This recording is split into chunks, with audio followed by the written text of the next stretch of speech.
জাপানৰ প্ৰধানমন্ত্ৰী আহিবৰ কাৰণে আমাৰ মৰমৰ জুবিন গাৰ্গৰ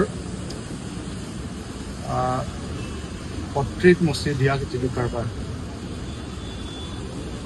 সেইটোক আমি সমগ্ৰ অসমবাসী ৰাইজে ইতিমধ্যে নিন্দা কৰিছোঁ। আৰু ইতিমধ্যে মাৰ্চেল বৰুৱাই জুবিন গাৰ্গৰ সেই ছবিখন পুনৰ অংকন কৰি অসমীয়া মানুহৰ আৱেগ, অসমীয়া মানুহৰ জাতীয়তাবোধ আৰু জুবিন গাৰ্গৰ প্ৰতি অসমীয়া মানুহৰ যি মৰম, সেই মৰমক আকৌ এবাৰ প্ৰতিষ্ঠা কৰিলে।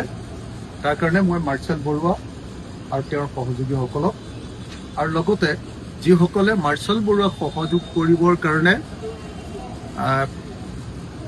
শ হিচাপত বা হাজাৰ হিচাপত মানুহ আহি উপস্থিত হ'ল, মই সকলোৰে প্ৰতি অভিনন্দন জ্ঞাপন কৰিছোঁ। এতিয়া কথাটো হ'ল যে জাপানৰ প্ৰধানমন্ত্ৰী আহিব। আমি দেখিছোঁ যে চাৰিওফালে ৰং কৰা হৈছে, জুবিন গাৰ্গৰ পত্ৰিক মচি দিয়া হৈছে আৰু পকা ৰাস্তাৰ ওপৰতে একেবাৰে পকী পথতে কিছুমান গছো ৰুই দিয়া দেখিবলৈ পাইছোঁ।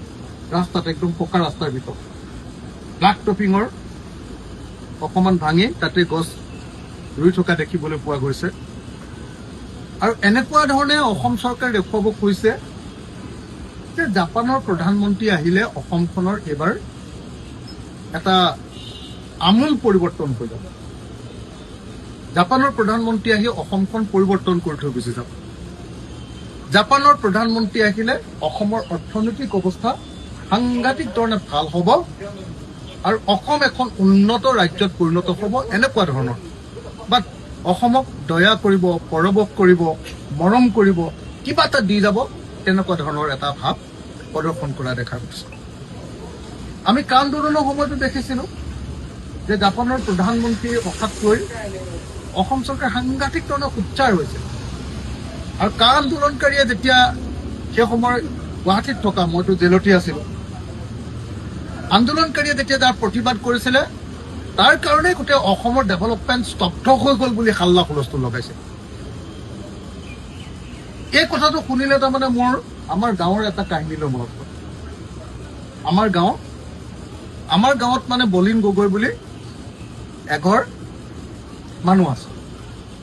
মানুহঘৰ আমাৰ গাঁওখনৰ পকা ঘৰ থকা এটা ঘৰ। সদায় কৈ থাকে যে আমাৰ ঘৰৰ অৱস্থা খুব ভাল, আমি গাঁৱৰ ধনী মানুহ, আমাৰ ঘৰৰ অৱস্থা দিনে দিনে ভাল হৈ আছে। মোটামুটি মানুহটোৰ মুখত সদায়ে চহকী মানুহৰ, অহংকাৰী মানুহৰ এটা ছবি এটা সদায় বলিন গগৈ মুখত দেখিবলৈ পাওঁ, সাধাৰণতে দেখিবলৈ পাওঁ। কিন্তু এদিন মই নিজে দেখিছিলোঁ গাঁৱত থাকোঁতে যে বলিন গগৈ ঘৰলৈ কোনোবা ডাঙৰ গাড়ী লোৱা অতিথি এজন আহিছিলে আৰু অতিথিজন অহাৰ কাৰণে বলিন গগৈয়ে মানে গোটেই হাল্লা কৰি দিছে, হুলস্থুল কৰি দিছে যে মোৰ ঘৰলৈ ইমান ডাঙৰ মানুহ আহিছে আৰু মোৰ নিচিনা মানুহৰ ঘৰলৈহে এনেকুৱা ডাঙৰ মানুহ আহে। আৰু সেই অতিথিজন অহাৰ কাৰণে তেওঁৰ ঘৰখনৰ এতিয়া আৰু মান সন্মান বাঢ়িব, বহুত বস্তু তেওঁলোকে পাব, বহুত মানে কিবা কিবি খাবলৈ বস্তু আনিব, তেওঁলোকৰ পৰিয়ালৰ কাৰণে বস্তু আনিব, এনেকুৱা ধৰণৰ এটা ব্যাপক প্ৰচাৰ কৰা আমাৰ গাঁওখনত মই ফিতাহী মাৰি থকা দেখিবলৈ পাইছোঁ। মোৰ সেইকাৰণে এতিয়া মানে জাপানৰ প্ৰধানমন্ত্ৰী অহাক লৈ যি অসমৰ মুখ্যমন্ত্ৰীয়ে কয় যে অসম এতিয়া ভাৰতবৰ্ষৰ ভিতৰতে 5খন শ্ৰেষ্ঠ ৰাজ্যৰ ভিতৰত আছে। ভাৰতবৰ্ষ এতিয়া পৃথিৱীৰ 3য় বৃহত্তম অৰ্থনীতি বুলি কয়।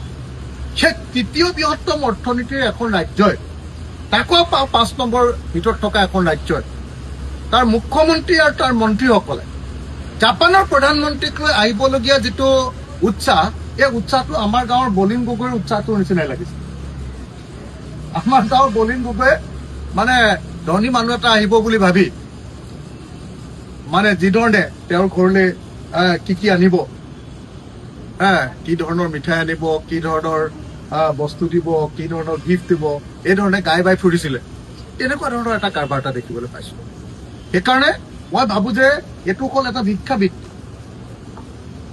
আমি আমাৰ নিজকে স্বাৱলম্বী কৰিবৰ কাৰণে, নিজকে ধনী কৰিবৰ কাৰণে, নিজকে সম্পদশালী কৰিবৰ কাৰণে, নিজকে এখন ঔদ্যোগিক ৰাজ্য কৰিবৰ কাৰণে, আত্মনিৰ্ভৰশীল ৰাজ্য কৰিবৰ কাৰণে, বছৰৰ সকলো সময়তে খেতি কৰি অসমক ধনী ৰাজ্য কৰিবৰ কাৰণে আৰু অসমত ইণ্ডাষ্ট্ৰি খুলি নিজেই নিজৰ পুঁজিৰে ইণ্ডাষ্ট্ৰি খুলি চৰকাৰ আৰু মানুহৰ টকাৰে ইণ্ডাষ্ট্ৰি খুলি অসমৰ সকলো যুৱক যুৱতীকে সংস্থাপন দিয়াৰ কথাটো চিন্তা কৰিব নোৱাৰি জাপানৰ প্ৰধানমন্ত্ৰীক লৈ যি ধৰণে এটা ইউফৰিয়া তৈয়াৰ কৰা হৈছে, এইটো দুৰ্ভাগ্যজনক বুলি মই ভাবোঁ। আৰু সেইকাৰণে জাপানৰ প্ৰধানমন্ত্ৰীক লৈ আমাৰ মৰমৰ, আমাৰ হৃদস্পন্দন স্বৰূপ জুবিন গাৰ্গক এনেকৈ মচি দিবলগীয়া ঘটনাটোক নিন্দা কৰিছো আৰু ভৱিষ্যতে এনেকুৱা কাম নকৰিবৰ কাৰণে চৰকাৰক